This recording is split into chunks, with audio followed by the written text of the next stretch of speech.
네, 전문가와 함께 이번 사고와 관련된 쟁점들 자세히 짚어보겠습니다. 정경일 교통전문 변호사와 함께합니다. 어서 오십시오. 네, 안녕하세요. 네. 자, 사고 당시 상황, CCTV와 블랙박스 그리고 목격자 진술 등이 더해지면서 구체화되고 있습니다. 역주행 거리만 200m에 달하고요. 그 이후에 이제 인도를 덮친 그런 상태인데, 자, 한 가지씩 짚어보도록 하죠. 먼저 역주행 부분인데요. 사고 차량이 호텔 주차장에서 나오자마자 이제 역주행을 한 그런 상황인데, 네네. 평소에도 이 길에 좀 잘못 들어오는 역주행을 한 차량이 많다 이런 이야기도 있더라고요. 네, 맞습니다. 이 도로 구조 자체가 보통은 직진하게 되면 교차로 같으면 직진이 가능합니다. 하지만 네. 이번 같은 경우에는 우회전만 가능하고 직진하게 되면 일방통행이기 때문에 지금 역주행이 되어버립니다. 네. 이와 같이 역주행하는 상황에서 지금 계속 진행하다가 속도 자체도 빠르죠. 이런 부분으로 인도까지 침범하고 대참사를 발생시키고 네. 결국 또 차량하고 충돌 사고를 발생시키고 마지막에는 멈추긴 했습니다. 네.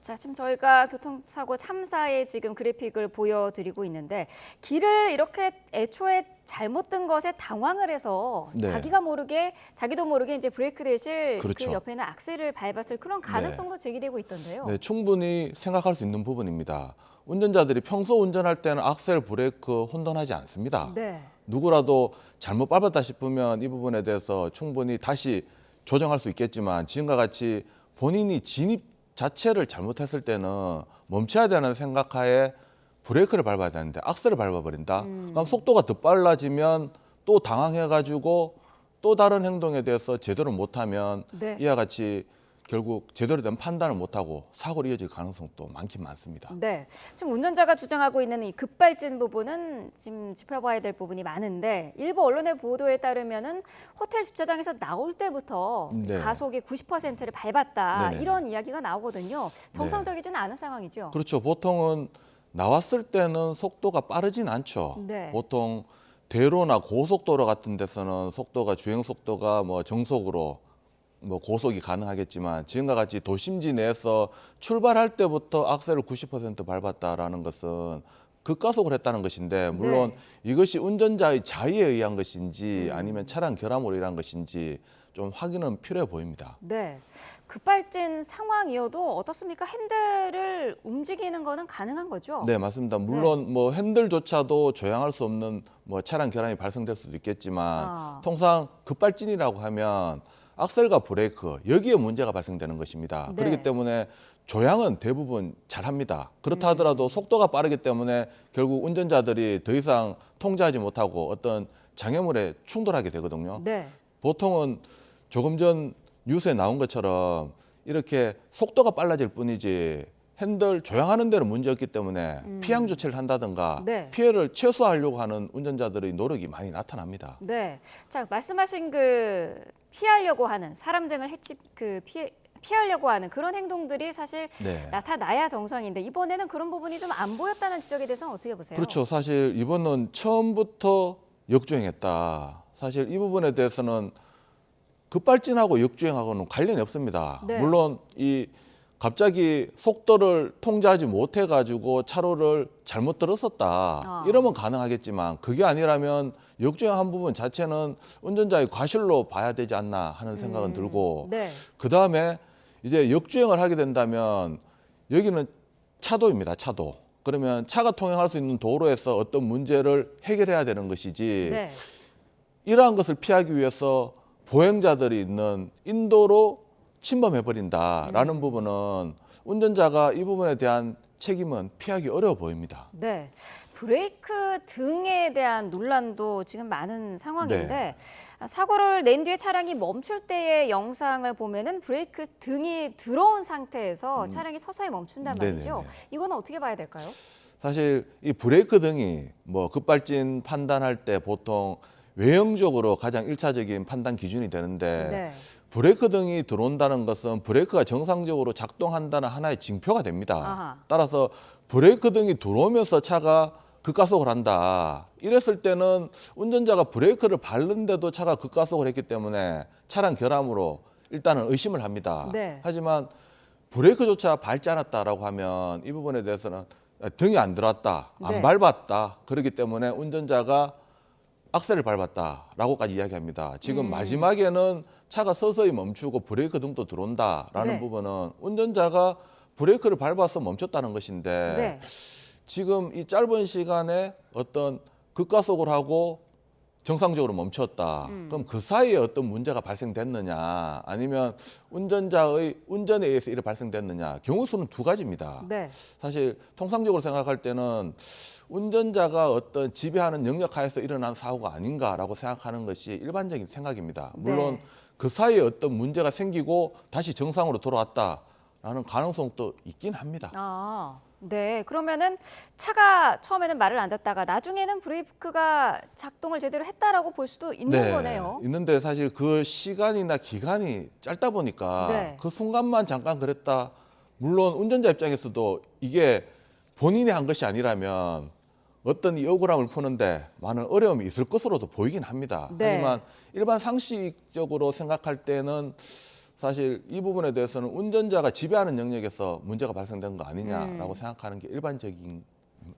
네. 급발진 상황일 때는 어떻습니까? 그 당시 상황에서는 브레이크를 아무리 밟아도 등이 안 들어오나요? 네, 보통 이 운전자들이 하나같이 하는 이야기가 자신은 브레이크를 밟았다. 네. 그런데 차가 브레이크가 작동하지 않고 오히려 가속했다라는 네. 것이 급발진 주장하는 운전자들의 대부분 진술입니다. 물론 여기에서 운전자들이 착각했을 수도 있습니다. 그리고 또 운전자들이 자신의 책임을 회피하기 위해서 거짓 진술할 수도 있고요. 네. 물론 이와 같은 부분에 대해서 실제 브레이크를 밟았는데도 통제가 되지 않고 오히려 악셀 이렇게 작동이 돼가지고 가속이 된 경우도 있긴 합니다. 아하. 그렇기 때문에 브레이크 등이 들어왔느냐 안 들어왔느냐 이 부분만으로 판단하기는 좀 어려운 부분도 있긴 합니다. 네.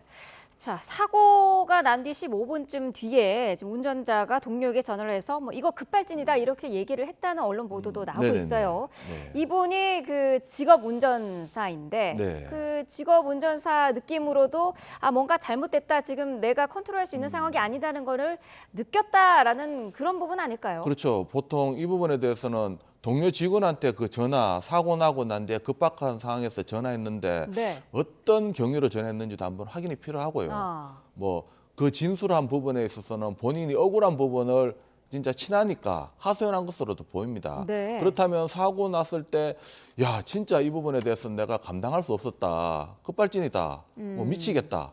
이런 식으로 진정성 어린 말이 나왔다라면 네. 사실 운전자가 의도적으로 하거나 변명하려고 했다라고 보기는 어려운 부분도 있긴 합니다. 네. 진술만 놓고 봤을 때는. 그렇군요.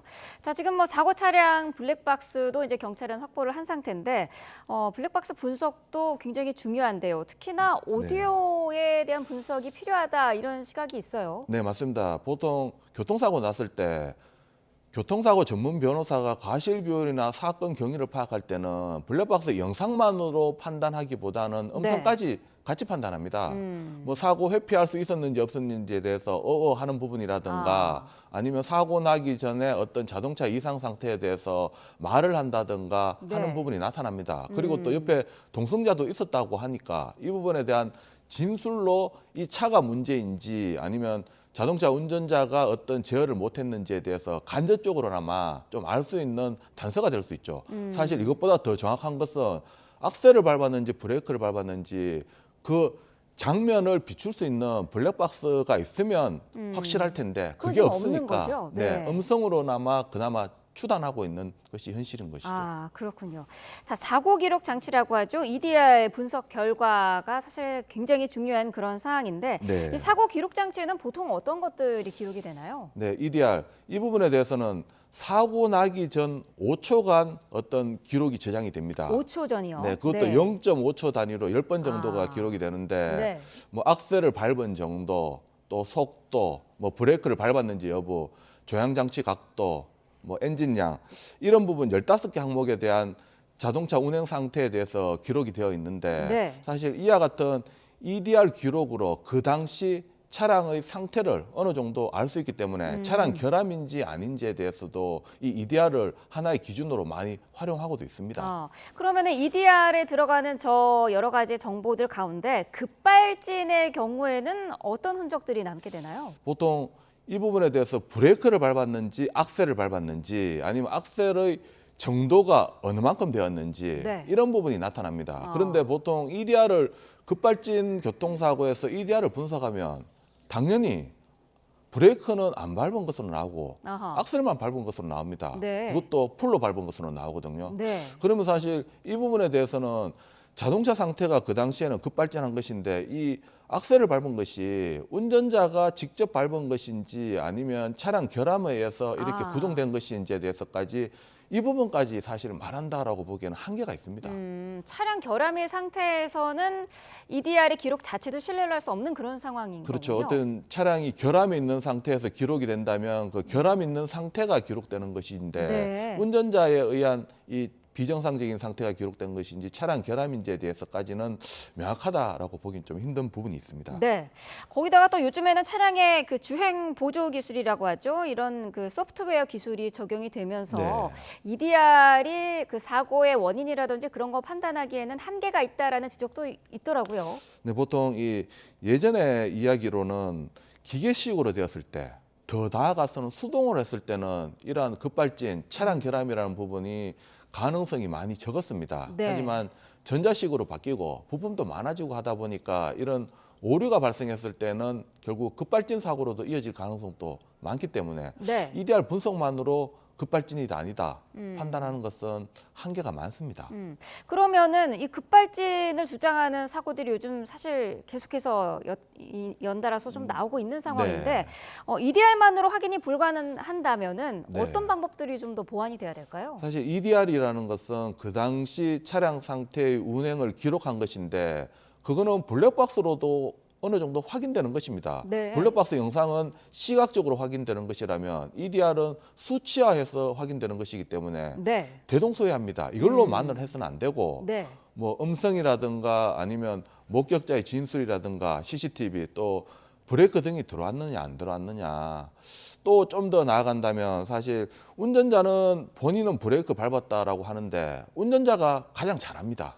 사실 밟았는지 안 밟았는지는. 네. 하지만 또 이 경황이 없어가지고 밟았는지 안 밟았는지조차도 잘 모르고 밟았는데도 이렇게 사고 나니까 안 밟았나?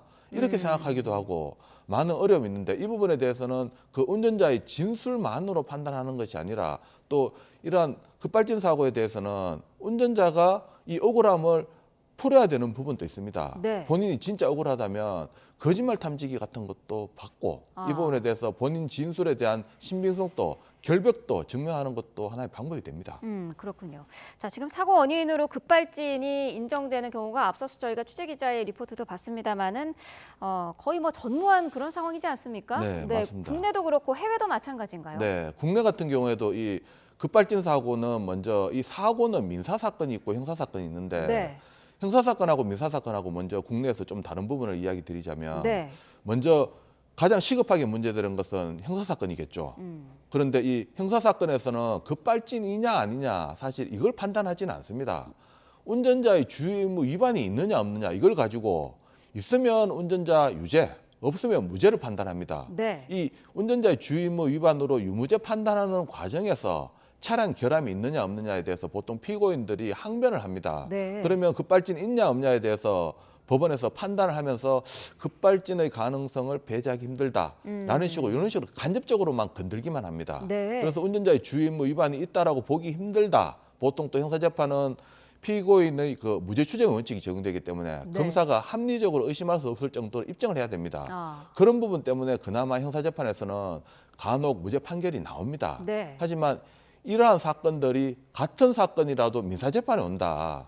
그러면 민사재판에 오게 되면 여기에서는 운전자의 주의의무 위반 여부를 판단하는 것이 아니라 급발진 여부를 판단하는 것이기 때문에 또 주장자가 입증해야 되는데 입증 책임이 주장자인 운전자, 소비자이기 때문에 네. 입증을 못합니다. 아. 그래서 형사재판에서는 무죄, 불기소 처분 받았던 사건조차도 민사재판에서는 급발진이 인정받지 못합니다. 아. 다만 딱 한 건 지금 하급심 2심 법원에서 급발진이 인정되고 지금 대법원에 계류 중인 사건이 있는데 네. 이 사건은 2018년도 그 호남 고속도로에서 시속 200km 이상으로 고속도로 갓길을 비상전멸등을 켜면서 노부부가 운전하다가 결국 저하지 못하고 충돌해서 둘 다 사망했습니다. 네. 이 부분에 대해서는 둘 다 사망했고 어떤 증거조차도 많이 제한돼 있는데 2심 법원에서는 속도가 빠른 건 맞지만 갓길로 비상전멸 등을 켜면서 진행하는 부분은 오히려 정상적인 운행이다. 네. 피한 조치도 있었다라고 봐서 이거는 차량 결함으로 판단하고 대법원 판결을 기다리고 있습니다. 아, 그렇군요. 네, 또 이제 해외에서 본다면 네. 해외에서는 사실 이 부분에 대해서 어떤 입증 책임이나 이런 부분에 대해서는 큰 틀은 비슷합니다. 하지만 해외에서는 징벌적 손해배상이라는 제도를 마련하고 있고 또 어떤 소송을 할 때는 디스커버리제, 그리고 모든 정보가 운전자에게도 제공되고 있습니다. 네. 이런 부분 때문에 어떤 의심이나 의혹이 있다면 이 부분에 대해서 제조사에서 먼저 합의가 들어옵니다. 그렇기 때문에 저희들처럼 이렇게 많은 억울한 부분에 있어서 오히려 운전자에게 유리한 점은 많다라고 볼 수 있습니다. 네. 자, 지금 이 운전자가 병원에 입원해 있는 상태여서 경찰 네. 조사도 지금 원활하게 이루어지지 않은 상태인데, 네. 자, 어찌됐건 간에 그 처벌은 피할 수가 없는 그런 상황인 것 같은데요. 네. 차량 결함으로 인정되느냐, 인정되지 않느냐에 따라서 처벌의 차이가 좀 있을까요? 본질적인 차이는 없다고 생각합니다. 보통 생각할 때는 급발진이면 운전자는 책임 안 지고 급발진이 아니면 운전자가 책임진다라고 생각할 수 있겠는데 이번 네. 사건은 좀 달리 봐야 됩니다. 아, 운전자의 과실이 있다면 당연히 운전자는 교통사고 처리특례법에 따라서 5년 이하의 금고형 또는 2천만 원의 벌금형이 처해집니다. 그리고 또 많은 사상자가 발생했기 때문에 그 법정형 범위 내에서 최고형 선고받을 가능성 많고요. 하지만 이게 급발진이다. 그러면 운전자가 책임을 회피할 수 있느냐라고 봤을 때 그렇지 않습니다. 네. 어떤 경우 급발진일 때 운전자가 책임을 회피하느냐 하면 단독 사고일 때입니다. 이런 부분에 대해서는 동승자가 사망했을 때 그런 경우에나 가능하지 지금과 같이 외부의 제3자 그리고 또 인도에 있는 사람이 사망한 경우는 다릅니다. 아하. 또 역주행을 했습니다. 네. 역주행한 부분에 대해서 운전자의 주의무 위반이 있고 또 사고를 회피하기 위한 노력을 해야 되는데 오히려 사고를 키웠습니다. 네. 이 부분에 주의무 위반이 있기 때문에 급발진이냐 아니냐는 유무죄를 판단하는 것이 아니라 운전자가 처벌받을 때 유리한 양형 요소로 작용되느냐, 네. 불리한 양형 요소로 작용되느냐 결정할 것으로 보입니다. 그렇군요.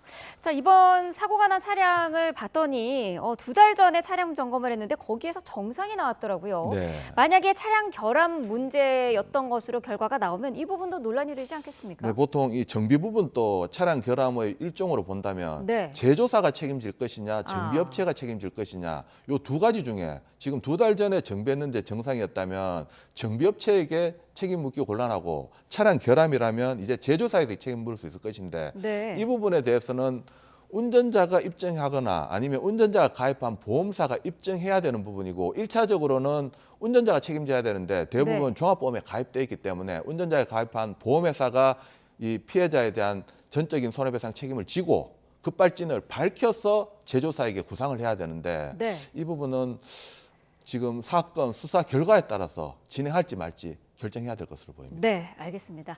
자, 관련된 이슈들이 많았습니다. 철저한 사고 원인 규명이 있어야 될 것으로 보입니다. 정경의 교통전문 변호사와 함께했습니다. 오늘 말씀 감사합니다. 네, 고맙습니다.